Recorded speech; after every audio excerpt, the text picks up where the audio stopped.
बढ़ते आगे, फिरोजपुर झिरका से कांग्रेस के विधायक मामन खान ने नशे का मुद्दा उठाया। उन्होंने कहा कि मेवात में बढ़ते नशे पर लगाम लगाई जाए। नशे के कारोबार में नाबालिग युवा युवतियां भी शामिल हो रहे हैं।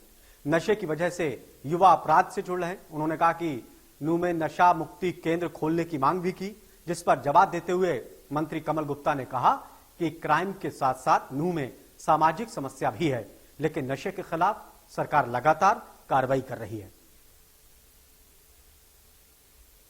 मैं ये कहना चाहता हूं कि जो मैंने ये क्वेश्चन पुटअप किया है, मेवात भी उड़ते पंजाब की राह पे चल रहा है। यहां पर भी करोड़ों रुपए की हीरोइन, गांजा, विदेशी तस्कर पकड़े जा रहे हैं, लेकिन पुलिस केस तो दर्ज करती है, मगर नशा तस्करी को रोकने के लिए पुलिस का कोई ठोस कदम नहीं उठा रही है। जो लोग इस नशा तस्करी में शामिल हैं, उन तस्करों को जल्द से जल्द अभियान चलाकर तस्करों को पकड़ा जाए। उड़ीसा में से अभी 2 ट्रक गांजा नहू पुलिस ने पकड़ा था।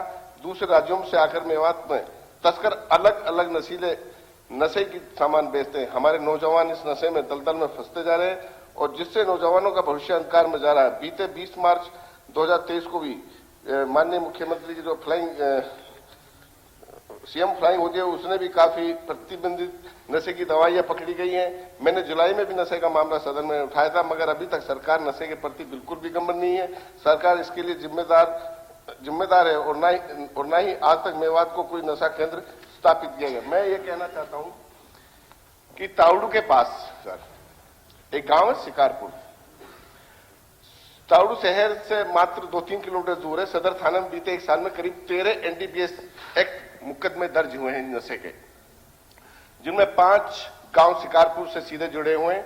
शिकारपुर के ग्रामीणों ने बताया कि उनके गांव में बड़ी संख्या में बालिग, नाबालिग, युवक, युवतियां व महिलाएं नशे का कारोबार में बराबर शामिल हैं। गांव में सुबह से शाम तक नशा कारोबारियों के ठिकानों पर दिल्ली, गुरुग्राम, फरीदाबाद, रोहतक, हिसार आदि से बड़ी बड़ी संख्या में अमीर घटनाओं के युवक युवतियां नशीला पदार्थ खरीदकर फरोख्त करने के लिए यहां पहुंचते हैं। मैं ये समझता हूं कि it is more A social problem.